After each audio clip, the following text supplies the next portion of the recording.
सभी को प्रणाम। जय श्री राम। एक रोचक घटना है महाभारत की। युधिष्ठिर की अंतिम परीक्षा भगवान ने ली थी। उसमें सभी भाइयों के साथ एक कुत्ते को भी ले जाने का संयोग बना। उसका सहयोग इतना प्रबल था, उसका सौभाग्य इतना दृढ़ था कि स्वर्गारोहण की यात्रा में उसको साथ जाने का मौका मिला। कहानी साधारण सी है कि धीरे धीरे एक यात्रा होती गई। धीरे धीरे कुछ दूर पहले एक भाई, फिर कुछ दूर पहले एक भाई, फिर कुछ दूर पहले एक भाई, ऐसे ऐसे करके अंतिम में युधिष्ठिर के साथ स्वर्ग के द्वार तक वही कुत्ता पहुंचा था। फिर ऐसा भी कहा जाता है कि युधिष्ठिर को तो अंदर जाने की परमिशन, इजाज़त मिली, लेकिन कुत्ते को इजाज़त नहीं मिली। गेट के खड़े लोगों ने बताया कि स्वर्ग का ये नियम है कि आज तक कभी यहाँ कोई कुत्ता प्रवेश नहीं किया है, तो इसलिए इजाज़त नहीं मिल सकेगी। युधिष्ठिर भी अपने संकल्प पे दृढ़ थे। उन्होंने कहा कि जब तक इसको इजाज़त नहीं मिलेगी, मैं भी अपने सारे पुण्यों का क्षय मानकर स्वर्ग का मैं त्याग करता हूँ। और परीक्षा कह सकते हैं सफल हुई और उस कुत्ते के साथ युधिष्ठिर को भी भगवान प्रसन्न होकर के मोक्ष की प्राप्ति कराते हैं। इस कहानी को सुनने के बाद मेरे मन में हमेशा जिज्ञासा बनी रहती थी कि आखिर कुत्ता गया होगा तो जब सब लोग यहां धरती से जाने की तैयारी कर रहे थे, सब कुछ न कुछ अपने साथ, कोई छड़ी, कोई कुछ लेके तैयारी कर रहा था, हम रास्ता कर लें, तो ऐसे ही मन में एक बात आई कि आखिर उस कुत्ते ने क्या किया होगा। तो वो कुत्ता क्या करता है, ये मेरे मन की कल्पना थी कि कुत्ता क्या करता है कि अपने साथियों के बीच जाता है और सबको बताता है कि भाई देखो, अब की बार हम जा रहे हैं, टिकट मिल गया है, पहली बार हमें जाना है, तो हमारी आदत है हम जाते वक्त अपने निशान छोड़ते हुए जाएंगे और चले जाएंगे, एक बार रास्ता देख लेंगे, उसके बाद फिर वापस आएंगे हम, और फिर तुम सबको लिवा के चलेंगे। जब रास्ता देख ही लेंगे तो चले चलेंगे।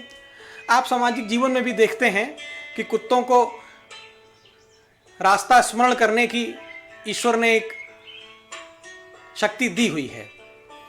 उसी शक्ति के बदौलत उसने इतना बड़ा वादा अपने कुत्तों के समाज में कर बैठा।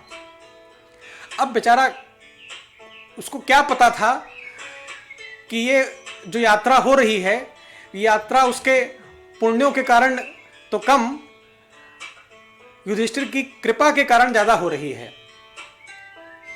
और स्वर्ग तक जाने का कोई हाईवे रोड तो है नहीं कि जाते वक्त चले जाएंगे, उसी से वापस आ जाना है। जब स्वर्ग के द्वार के अंदर चला गया तो पता चला कि यहाँ तो अब वापस आने का रास्ता ही नहीं मिला। तो मुझे समझ में आया कि शायद आप अपने गांव, मोहल्ले, शहरों में देखते होंगे कि पालतू कुत्तों को छोड़कर बाकी जितने कुत्ते होते हैं वो सब सड़क पे ही रहते हैं ज़्यादातर। क्यों रहते हैं? क्योंकि उसका एक कारण मुझे समझ में आया। मुझे लगता है ये आज तक उसी कुत्ते का इंतजार कर रहे हैं कि वो कुत्ता जहाँ कहीं, जिस चौराहे पर हमारा वो मित्र आएगा, तो हम आज भी उसके साथ वो रास्ता ढूंढ लेंगे और स्वर्ग तक पहुँच जाएंगे। बेचारे देखिए, घर में कभी भी कोई बाहरी कुत्ता होता है, गाँवों में देखिए तो सब लोग क्या करते हैं कि कुत्ते अपना इधर उधर ढूंढते रहते हैं, लेकिन कुछ देर जाके सड़क पर जरूर बैठते हैं। ये उनका संकल्प रहता है।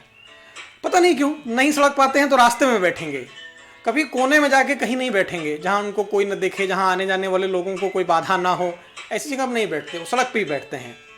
वो उसी कुत्ते भाई का इंतजार करते रहते हैं कब वो आएगा और हमको रास्ता बताएगा। अच्छा, फिर कभी कभी मैंने और देखा कि जब वो रास्ते का इंतजार करते करते थक जाते हैं तो फिर बीच में बहुत देर तक कभी कभी कहते हैं कुत्ता दुखी होकर के ऊपर मुंह करके ऐसे कहता है, वो करके बोलता है, तो वो बुलाता है कि अरे सिद्धू कहाँ गए मेरे मित्र, आओ। वो थक गया है बेचारा। सिद्धू नाम तो हमने किसी एक चलचित्र का या एक छोटा सा वाक्य था, इसलिए आपको बताने के लिए मैंने कहा कि एकदम जिंदगी से हताश होकर के तब उससे ये शब्द निकलते हैं कि मित्र कहाँ गए, अब आओ, देखो यहाँ क्या दशा हो गई है हमारी, कोई सुनने वाला नहीं, कोई पूछने वाला नहीं।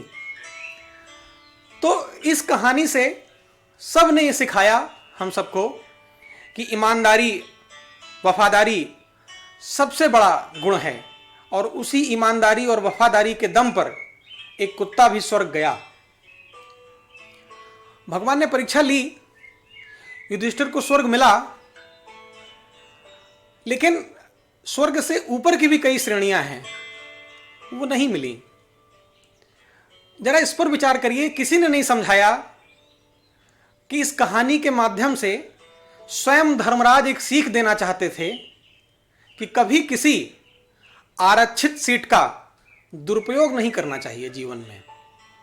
कभी मौका मिले आपको कि आप जिसका चाहें उसका चयन करें, तो चयन करते वक्त इस बात का जरूर ध्यान रखना चाहिए कि पद की प्रतिष्ठा और चयन होने वाले व्यक्ति की योग्यता के बीच का मूल्यांकन क्या है, इस बात का सदैव ध्यान रखना चाहिए। अगर आप दोनों के बीच सामंजस्य नहीं स्थापित कर सकेंगे, अगर आप अपने वीटो पावर का इस्तेमाल करके किसी अयोग्य व्यक्ति को किसी प्रतिष्ठित पद पर पहुंचा देंगे, तो उस व्यक्ति का तो कल्याण कर देंगे, लेकिन उसके समाज का कल्याण कभी नहीं होगा। यह बात इस कहानी से सीखनी चाहिए। अगर कुत्तों को वफादारी से स्वर्ग मिल रहा होता, तो उसके बाद न जाने कितने कुत्ते स्वर्ग गए होते। यह भी एक बात हो सकती है। मैं आपको सिर्फ यही कहना चाहूंगा कि इस कहानी से यह जरूर महसूस करिए कि हमेशा आप किसी प्रतिष्ठित पद पर योग्य व्यक्ति को बैठाइए। कुछ लोगों के मन में सवाल आएगा कि क्या आरक्षण बंद कर देना चाहिए। मेरा एक स्पष्ट मत होगा कि आरक्षण केवल उन्हीं लोगों को मिलना चाहिए जिनको अति आवश्यकता हो, और केवल उतना ही मिलना चाहिए जितनी अति आवश्यकता हो, क्योंकि आरक्षण आवश्यकता से अधिक और अनावश्यक लोगों को मिलना भी गलत है। सरकारों को एक सुझाव कभी कोई दे तो यह बात जरूर रखनी चाहिए कि कुछ चयनित पद होने चाहिए, नौकरियों की भी कुछ श्रेणी होनी चाहिए, चतुर्थ श्रेणी, तृतीय श्रेणी। आरक्षण का सिर्फ एक उद्देश्य था कि जो बेचारे वंचित हैं, पिछड़े हैं, जिनका जो आर्थिक और सामाजिक तरह से जो शोषित हैं, उनको एक मौका मिले अपने आप को प्रतिष्ठित करने का। जो भूखमरी के कगार पर हैं, उनको एक मौका मिले कि वो अपने आप को स्थापित कर सकें। तो तृतीय चतुर्थ श्रेणी में 40-50 हजार तक का वेतन है सरकारी नौकरियों में, वहां तक आरक्षण ठीक है। किसी एक व्यक्ति को 40-50 हजार रुपये महीने का मिलने लगता है, तो वो निश्चित तौर पे अपने आज की स्थिति में भी, महंगाई की स्थिति में भी, किसी को 50 हजार रुपये मिलता है तो वह अपना सामाजिक और आर्थिक जीवन सुव्यवस्थित कर सकता है। लेकिन आईएएस, पीसीएस, विधायक, सांसद, इन सब जगहों पर अगर आप आरक्षण दे रहे हैं, तो आप किसी एक समाज के और किसी एक वर्ग को आप मदद के नाम पर आप अपने राष्ट्र को पीछे ले जा रहे हैं। मदद भी सिर्फ वहीं तक जहां तक अति आवश्यक हो, जहां गुजारा ना हो रहा हो, और सिर्फ जाति और धर्म के नाम पर नहीं। जो आवश्यक हो, जो बेचारे किसी दूसरे धर्म के भी हैं और आज उनका सरकारें कहती हैं, कई ऐसे मुझे मिलते हैं उनका आधार कार्ड, राशन कार्ड पूछने कोई नहीं आया है, उनकी मदद करिए, उनके साथ खड़े होइए आप। अच्छा, ये पत्थर की लकीर मत मान लीजिए अपने कानून को। मैं कानून का सम्मान करता हूं, संविधान का सम्मान करता हूं, लेकिन उसे भी तत्परिस्थितियों के अनुसार बनाया गया होगा। तत्परिस्थिति में जो लोग थे उन्होंने बनाया होगा। अच्छा, हमारे संविधान में अगर आरक्षण मिल ही रहा था, तो मुख्यमंत्री, प्रधानमंत्री और राष्ट्रपति के पदों पर आरक्षण क्यों नहीं मिला? इन पदों पर भी आरक्षण दिया जाना चाहिए था। जाति, एक ही धर्म के, एक ही संप्रदाय के लोग रहते, देखते देश की सुरक्षा के साथ, देश की अस्मिता के साथ क्या स्थिति होती। कभी इस पर भी विचार करिए। तो मेरा यही कहना है कि आरक्षण अति आवश्यक लोगों को दीजिए और उतना ही दीजिए जितना अति आवश्यक हो। आज एक बार आरक्षण पाने के बाद उसके परिवार को भी आरक्षण देते जा रहे हैं। ये तो आरक्षण का स्क्वायर और आरक्षण का क्यूब होता चला जा रहा है। इस पर एक बार विचार हो और ये कोशिश करी जाए कि समय निकालें, सरकार भी समय निकाले, क्योंकि ये जरूरी है। ये इसलिए नहीं जरूरी है कि हम किसी एक संप्रदाय जाति के बारे में बात कर रहे हैं, इसलिए जरूरी है कि राष्ट्र के लिए भी ये जरूरी है।